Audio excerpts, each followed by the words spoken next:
Hello and welcome to our first pay-per-view of the 1992 Save a New Era of Wrestling. We are at the Royal Rumble. I am your host Dave Mack and we are going to be jumping straight in on this one to see how things are coming along.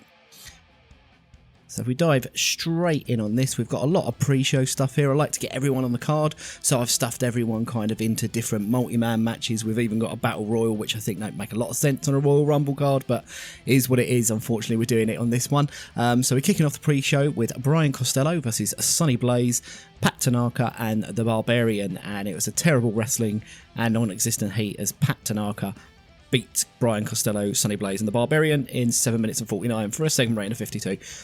This is just basically to get some of our lower guys onto the card and get them involved, so nothing too exciting happening with a lot of these pre-show bits and pieces. We've got a massive Battle Royale. You'll see some nice pictures there apart from Colonel Mustafa, the Iron Sheik. He will be leaving us fairly soon, so I haven't actually bothered updating his picture here. A pre-show bout. It's a 10-man Battle Royal. Shawn Michaels won it.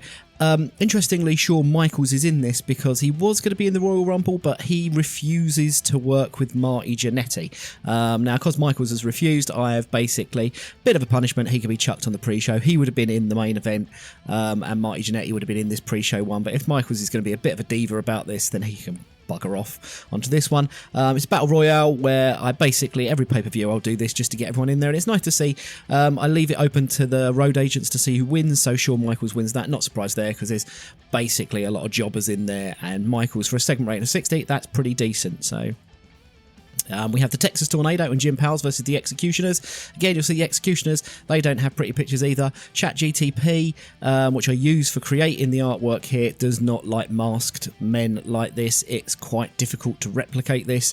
I think it thinks it's a little bit more kinky than it actually is, so the Executioners will stay there. I don't even really remember these in WWF around this time, the Executioners, so they're not going to get much of a push here, but it's an abysmal pre-show match. I think it shows it. The Texas Tornado and Jim Powers. Jim Powers has been tagging pretty well with Owen Hart recently. They've got some good chemistry, but so I've stuffed Owen in the Royal Rumble match because I want to give him a bit of a push. They beat the Executioners in 11:47 when we got the Tornado Punch.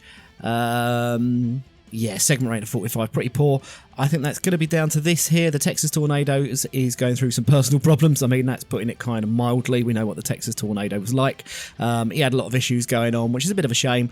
I would like to push Kerry Von Erich quite a lot, but these personal problems are obviously going to really hit his performance. He got a 52, which is decent. He should be getting higher than that, ideally, so we'll wait and see what happens there.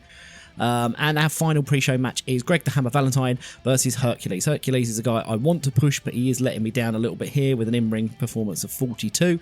He picks up the win against Greg Valentine for a segment rating of 55, and that is the end of our Royal Rumble pre-show. So we'll be diving into the main event now, where we're in the Carrier Dome in front of 34,287 people, and we will start with the opening of the show. Hello, wrestling fans. This is Mean Gene Okerlund, and what a truly historic evening we have in store. The World Wrestling Federation will present the 1992 Royal Rumble, and for the very first time, the winner of the 30-man Royal Rumble match will be crowned the new World Wrestling Federation champion. Never before has the stakes been higher, and the eyes of the entire wrestling world will be upon this monumental occasion.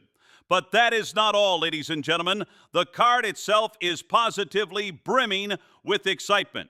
You will see The Undertaker, that sinister master of the dark side, step into the squared circle against the ever-determined Virgil.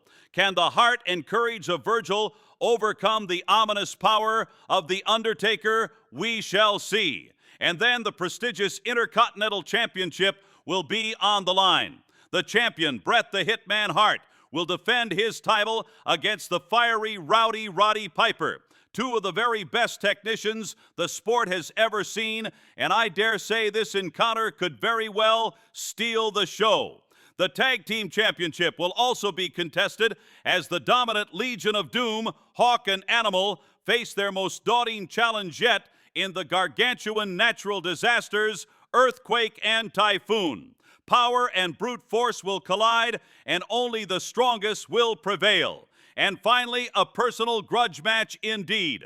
The Big Bossman goes one-on-one with the $1 Million Man, Ted DiBiase. The Bossman has sworn to deliver justice to DiBiase, but can he overcome the cunning and wealth of the $1 Million Man? This battle is certain to be fierce, but of course, all roads lead to the Royal Rumble match itself. 30 men will enter, but only one will leave as the World Wrestling Federation champion. Hulk Hogan, Ric Flair, Randy Savage, Sid Justice, and so many others will compete for the greatest prize in our sport. Truly, fans, this promises to be an unforgettable night in World Wrestling Federation history. And there we have it, Mean Gene Oakland giving us an opening promo package there, just going over all the matches and a few of the highlights of who will be entering the Royal Rumble, with Macho, Hulk, Ric Flair, Sid Justice seem to be the big names coming off of everyone's lips there. Got the crowd hot and rising at the end of it, which is nice, with the segment rating of 65. A little bit disappointed with that, not going to lie. Mean Gene normally pretty steady pace pair of hands in these kind of matches, but we'll see what's going on here. We dive straight into our opening match, which is for the Intercontinental title. So we had Bret Hart challenged by Roddy Piper, basically saying, you know what, Bret, I'm not wrestling as much anymore, but I want to still have a go in the ring with you and see what's going on. So that's why he challenged Bret there, and Bret has been playing off the open challenge. I will take on everyone in the kind of all comers. I'll take on anyone in these matches, so see what's going to happen there. And we have, in a bout that had great wrestling and good heat, Bret the Hitman Hart defeated Roddy Piper in 13 minutes and 53 seconds by submission with a sharpshooter. The match was designed so the wrestlers would go out and try and steal the show. Yeah, wanted him stealing the show because I thought these two would be good together. Bret Hart makes defense number 7 of his IC title for a wrestling rating of 82, crowd rating of 72 for a segment of 80. Very pleased with that. Bret Hart in-ring performance of 92. Wowzers. Roddy Piper with a 72. He's a little bit older. He wasn't particularly happy with this as well. He was a little bit unhappy about the booking of this, but tough luck, Rowdy. Yeah, I think Bret there with a in-ring performance of 92, he is showing he's well above this IC title, so needs to be looking in some way, shape or form of getting that off him. To end the match after this, we go to, here we have a lovely segment where we have Bret having his arms raised by Roddy Piper in the ring as just a kind of nice little celebration between the two, and that's a segment rating of 79, which is really good. Pretty pleased with that as well. And then we move on to the next one, which is, as Bret is about to leave, we get a certain Mr. Harvey Whippleman appears and has a message for Bret Hart. You know, I've been watching you, Bret Hart. Watching you strut around with that Intercontinental Championship like it's safe, like it belongs to you. But let me tell you something, Hitman. You're a marked man. Tick, tock, tick, tock. You think you're a fighting champion, you think honor and heart will carry you through. But the truth is, all it takes is one bad day, one moment, one challenger who doesn't care about sharpshooters or handshakes. And that day is coming, Bret. Because I found him. Oh yes, I found him. A man who doesn't smile. A man who doesn't care about legacy or pink and black pride. He is unstoppable. He is violence. He doesn't just want your title. He wants your pain. You see, the WWF has been laughing at me for too long. They thought Harvey Whippleman was a joke. But the punchline's changed, Hitman. And when my new superstar steps into that ring, Bret, he's gonna show the whole world what happens when a hero meets anarchy head on. Enjoy what little time you have left, because the excellence of execution you're about to come face to face with, the Eye of Chaos. This isn't your story, oh no. You're just the scream before the monster arrives. And quite a sinister message there from a Harvey Whippleman. In a 6-minute interview, we have Harvey cutting the promo on his mysterious new superstar will be joining us. Segment rating of 66 doesn't surprise me because Harvey Whippleman hasn't particularly got a lot of pop at the moment, but I think there's a lot of upside to him. As you'll probably notice, I've gone through and I've tried to recreate the voices of all the wrestlers that we're using on this. That's not directly taken from Harvey Whippleman. Comment below if you can work out whose voice I have tried to recreate there, because I want to take Harvey Whippleman in a slightly different direction to how he was in real life. He was a bit of a wide boy joker New Yorker. I want him to be slightly different in my save, so if you've got any idea whose voice I've cloned for that, just have a little bit of fun, pop that in the comments below. But that is there. Could this be Bret Hart's next challenger? Interesting stuff. We'll see where this leads to. And up next we have a decent match. The $1 Million Man defeated the Big Boss Man in 15 minutes and 45 seconds with the Cobra Clutch. And this was designed to tell a specific story. We had the $1 Million Man was trying to buy the number 30 entry into the Royal Rumble, and the Big Boss Man was not happy with this, challenged him to a match, but has come up short against Ted DiBiase for a segment rating of 79. Bossman with a 62. He has got a lot of potential. He is under my one of my up-and-coming stars. There's a lot of upside to him, so we're going to give him a bit of a decent push, but the $1 Million Man probably a little bit too above him at the moment to let him job out to the Boss Man at this stage with a 78 rating. I've got a lot of plans for Ted DiBiase as well, so there we go, not too bad with that. I'm happy with the 79 there. Then we have the Legion of Doom versus the Natural Disasters for the tag team title. In a decent match, the Natural Disasters defeated the Legion of Doom. When Earthquake pinned Hawk with an Earthquake splash, the Natural Disasters win the tag team titles. Dun, dun, dun, dun. We have new champions in town. The segment rating gets to 73. As you can see here, Typhoon and Earthquake both slightly lower down on the ratings here than the Legion of Doom. The Legion of Doom, they're very, very steady. Just wanted to mix the tag division up a little bit here. As we can see, the match suffered from not enough selling. Does not surprise me with these four men. I don't think they could sell anything. Couldn't sell their way out of a wet paper bag, could they? None of them in this match are about selling. They're all about powerhouses. I do quite like this matchup, though. I like the dynamic of the Legion of Doom and the Natural Disasters. It's just loads of four big beefy men coming together in it. I like that kind of stuff, especially in the tag division. Animal Hawk, excellent tag team. Specialist tag team, same for Earthquake and Typhoon. That's why we get a 73 here. So that's pretty decent. We're all happy with that. And Jimmy Hart doing some good work at ringside. And we have some new tag team champions. And just before our main event, we go into Virgil versus The Undertaker. And in a decent match, no surprises, The Undertaker beats Virgil in 9 minutes 21 with a tombstone pile driver for a segment rating of a 66. The Undertaker with a 78, not as quite high as I'd hoped for him at the moment, but you know what? He's not particularly high up the card right now. We are going to push him up the card, but he's got time on his side. We don't need to be putting him in there. I didn't want to put him in the Rumble match to just job out to someone in there. I wanted to kind of save him for certain things. So we're going to keep pushing him. He's going to be a slow build, The Undertaker. We know he's going to be a phenomenal talent at some point. You've got the Taker and Paul Bearer, absolutely fantastic. And that brings us to the Royal Rumble. And who is going to be crowned our Royal Rumble champion and new world champion? And it is none other than... In a decent match, Macho Man Randy Savage won the Royal Rumble in 65 minutes and 48 seconds, eliminating basically everybody. So we got a segment rating 81 here. That's really good. Rick the Model was off his game. I'm pretty pleased that we've only got one bit of red in there. Macho Man shone in this match, and Ric Flair shone in this match. Absolutely delighted with an 81. I think that's fantastic. I've had a bit of beef with coming into the Royal Rumble as our pay-per-view because they're difficult to book on TEW. It's been difficult telling the stories without a champion there, so finally crowning Macho Man as the champion.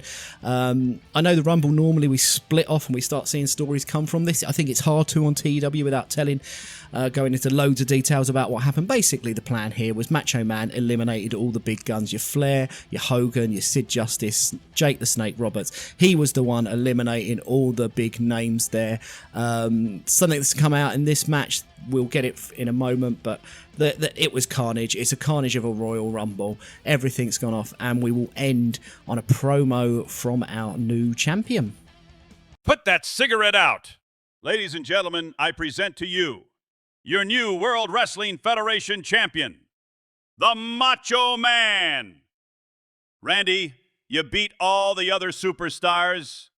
There are bodies broken, the ring is broken, but you stand here, our new champion, Congratulations.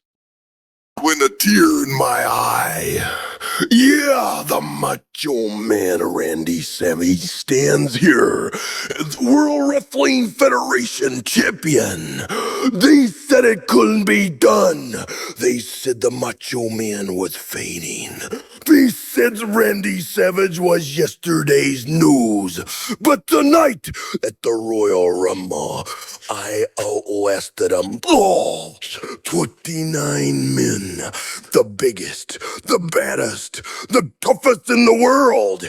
And now the madness reigns supreme. Hulk Hogan, Ric Flair, Sin Justice, Jake Roberts, all the snakes, and all the giants, they all went over the top rope. Because when the madness is running wild, there's no stopping it. Yeah, this right here is proof. Proof that the Macho Man is the cream of the crop. Shout it from the mountain tops, from the streets, from Madison Square Garden to the very ends of the earth. The Macho Man Randy Savage is the undisputed World Wrestling Federation champion. Dang it! And to anyone who's to step up, to anyone who wants to try and take this gold away from me, step in the ring, brother, because the madness is forever. And there we have it. With a tear in his eye, the Macho Man Randy Savage is our new WWF champion. And tell you what, with a tear in my eye, that is the first 100 rated segment I have ever got in TEW9. So I am over the moon with that. That is unbelievable. I said earlier that I thought Mean Gene was a safe pair of hands as far as interviews go. Absolutely, these two knocking it out the park. I am over the moon with that finish there. Macho Man and Miss Elizabeth with great chemistry, pretty good chemistry. Fantastic. That is, I mean, we couldn't think of a better way to end the pay-per-view. So what do you think of this Royal Rumble? We come out of it with Bret Hart retaining his title. We've come out of it with new tag team champions in the Natural Disasters. And we've come out of it as well with Macho Man Randy Savage coming out as our new world champion. And 100 rated segment. So blimey, I am over the moon with how that's panned out there. I've been dreading the Royal Rumble. It's been really difficult to get the booking there. I haven't had a lot of booking time to play stories out as I would have wanted them to. So I think now we've got a bit of breathing space between here and the WrestleMania, so I'm really looking forward to using that. Gonna finish up the show here. We got an overall rating of 84. Wowzers, absolutely amazing. I am over the moon with that. We've got a few of our popularity gains weren't as good as they could have been due to limited viewers. Not particularly worried about that. Really happy with how the actual card played out, considering the Taker and Harvey Whippleman were the only not letdowns, but the lower scores, which I actually anticipated they would be. Fantastic there. So this has worked out so much better than I could have hoped. Let me know what you think in the comments below. Who do we think the Macho Man's going to go on and contend with? Who is going to be the number one heel? Who's going to kind of take on the Macho Man? Or will it be another face? Will we get another face?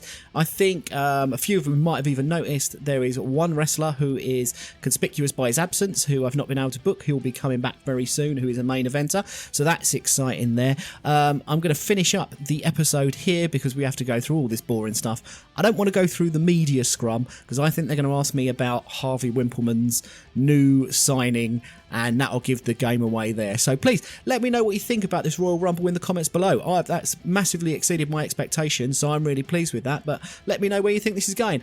As always, thank you so much for joining. Please do check out everything over on the Grey Dog Software forum, where I do a written version of this as well as the videos. And obviously, I have a Patreon page as well, where you can sign up to stuff where there's a lot of information goes on there on the sort of nuts and bolts of what I'm doing with the show, and just show a bit of support. It's a free one to go in there for most of it. There's a small $2 backing you can give if you want to do that, and I'm not expecting anyone to do that. When people do, absolutely fantastic. But until the next time, we will see what our new champion, the Macho Man, is going to do. But I will see you then. Take care. Goodbye.